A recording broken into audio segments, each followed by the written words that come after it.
1940. A powerful ship with powerful armament, which had quite a high maximum speed. It would reach 33 knots according to the project. Some destroyers are this quick too. USS New Jersey became the second ship of its class. Her construction started at a Philadelphia shipyard and progressed at an unprecedented rate. But after the attack on Pearl Harbor, it was accelerated tenfold. The battleship was launched on December 7, 1942, the first anniversary of this tragic event. Total displacement, 57,500 tons. Length, about 887 feet. Beam, 108 feet 3 inches. Draft, 36 feet 1 inch. Armament, primary armament, 9 Mark 7 guns in 3 triple turrets. Caliber, 16 inches.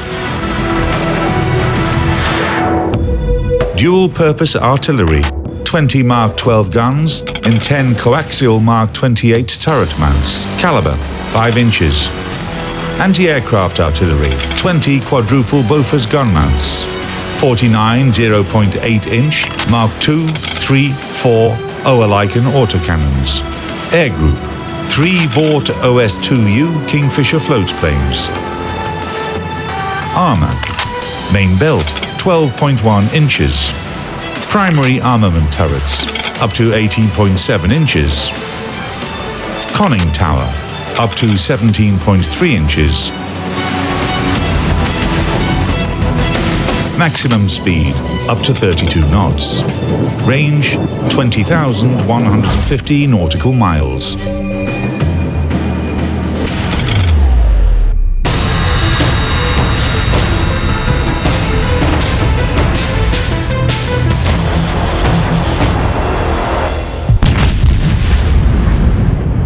The 16-inch rifles on the Iowas were pretty much the epitome of naval gunnery. Beneath me, where I'm standing, there's several decks of ammunition handling, powder handling, and just motors to keep the entire turret running around. This is a 1,700-ton turret mechanism that I'm standing on.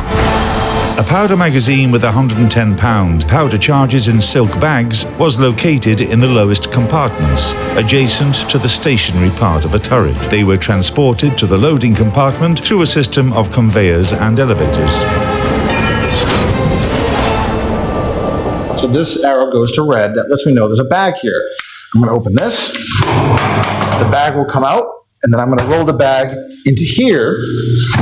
And I'm going to let them know on the other side that there's a bag in that scuttle. The sailors here would stay here, and the sailors in there would stay in there. But let me show you how all this works.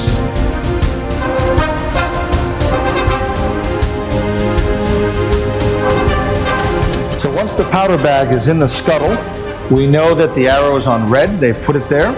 Then we have to open this one.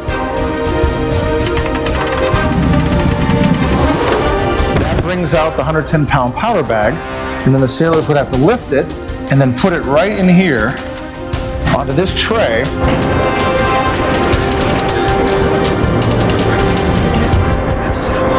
Three bags here, 3 bags here. This is the elevator car right in here. When the elevator car came down, they would push in all 6 bags into the elevator car, and then the car would bring the bags up to the gun house so they could be put into the rifle. Munitions themselves can vary in design, usually depending on the size of the ammunition. So 16-inch shells, similar to this, you could not have a single cartridge of that size. It would just be too heavy, too unwieldy. As it is, these things are pretty much a ton in weight. So you have to load the projectiles separately to the propellants. First of all, a shell should have been inserted into the gun barrel. Shells were stored in a 2-storied annular magazine inside the turret's barbette. A separate hoist was used to feed them. Normally be slid over to the hoist. Once it's placed in there, a hoist operator would use this handle, pushing it all the way over, causing the projectile to go up.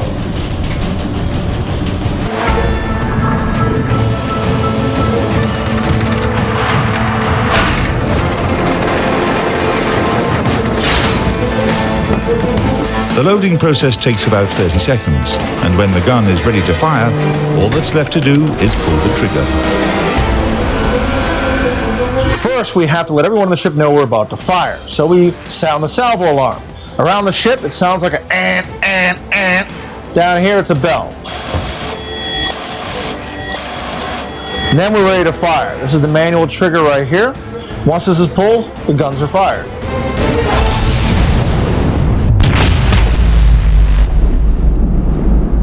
Ultimately, though, the design simply comes down to a really, really big version of your 7.62 rifle that you have at home. There is a driving band, usually copper, which meshes with the rifling, the grooves inside the cannon. The round goes bang, blast sends the projectile down range, recoil comes back, open the breech, clear out the fumes with usually a jet of compressed air, put another round in, pointy end first, more propellant, close the breech, re-engage.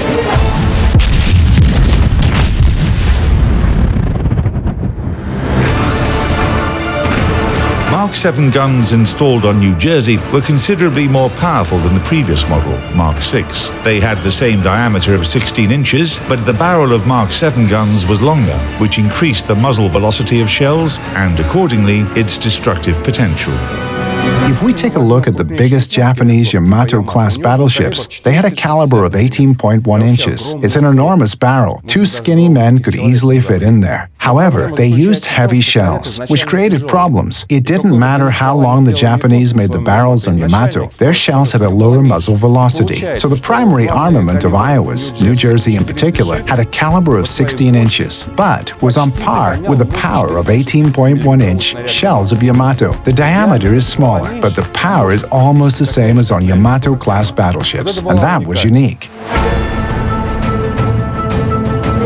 However, all the ship's engineering advantages and powerful weaponry would be nothing without her crew. It's the crew that makes her a formidable combat unit. At the moment of launch, the battleship's complement consisted of almost 2,000 men.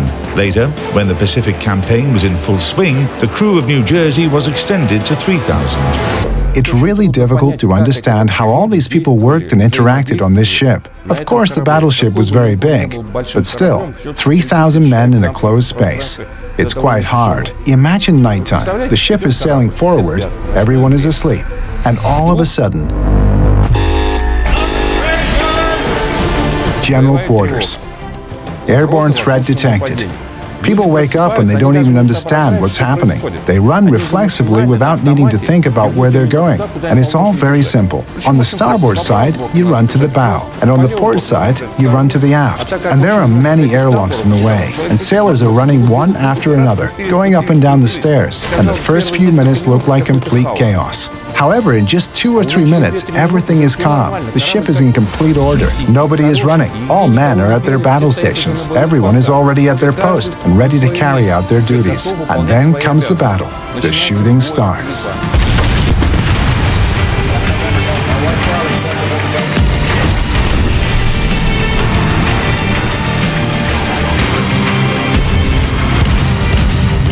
You have to stay at your battle station until you receive the order to leave it. If there is no such order, you have to fight, shoot, and hold your position. And all 3,000 men know this drill. That's a battleship for you.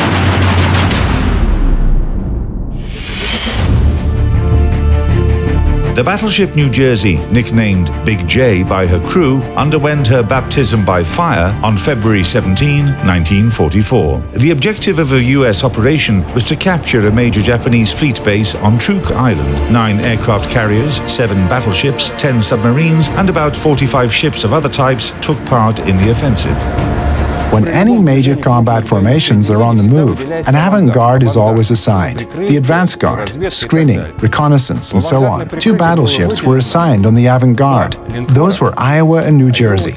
2 heavy cruisers and 4 destroyers in addition. This powerful force was acting as the avant-garde.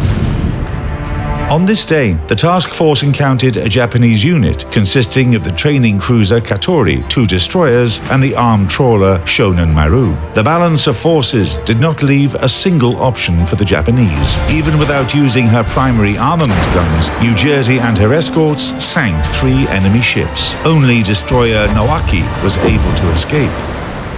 It's noteworthy that this 30-minute battle, however insignificant it was, became the first and the last encounter of Iowa-class battleships with the enemy in the high seas. In later service, ships of this class used their armament only against shore targets and aircraft. New Jersey demonstrated in her first battle that battleships had started to play secondary roles. Aircraft carriers and carrier aviation became the main striking force of naval warfare. At the same time, we need to understand that an aircraft carrier can't fight alone. They would be too vulnerable.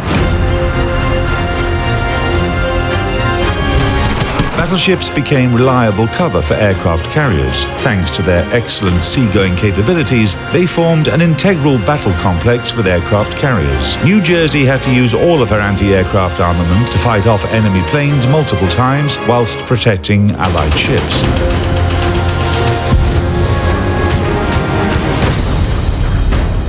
If you watch newsreels from that time, you'll see that the whole sky is covered with bursts. Let's ask ourselves, where did these bursts come from? Who was shooting? It was battleships that provided the main protection against the airborne threat. They took positions around carrier task forces, or were assigned to separate tactical groups in the main direction, and that became their primary objective.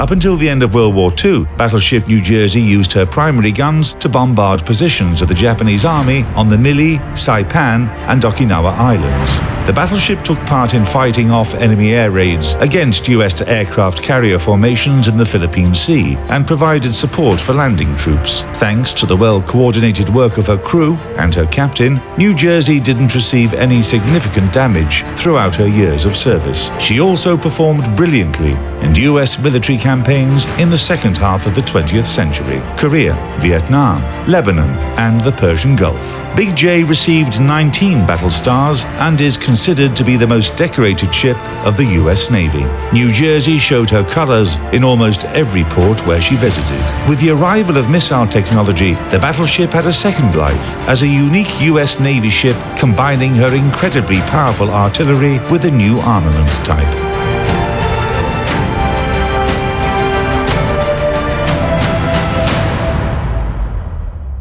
The Iowa-class battleships have a unique fate. They began service in 1944 and were officially decommissioned by the U.S. Navy in only 2012. Battleship New Jersey stands out a little in this respect. For example, Iowa, Wisconsin, and Missouri participated in approximately 4 wars, while New Jersey managed to distinguish herself during the Vietnam War as well.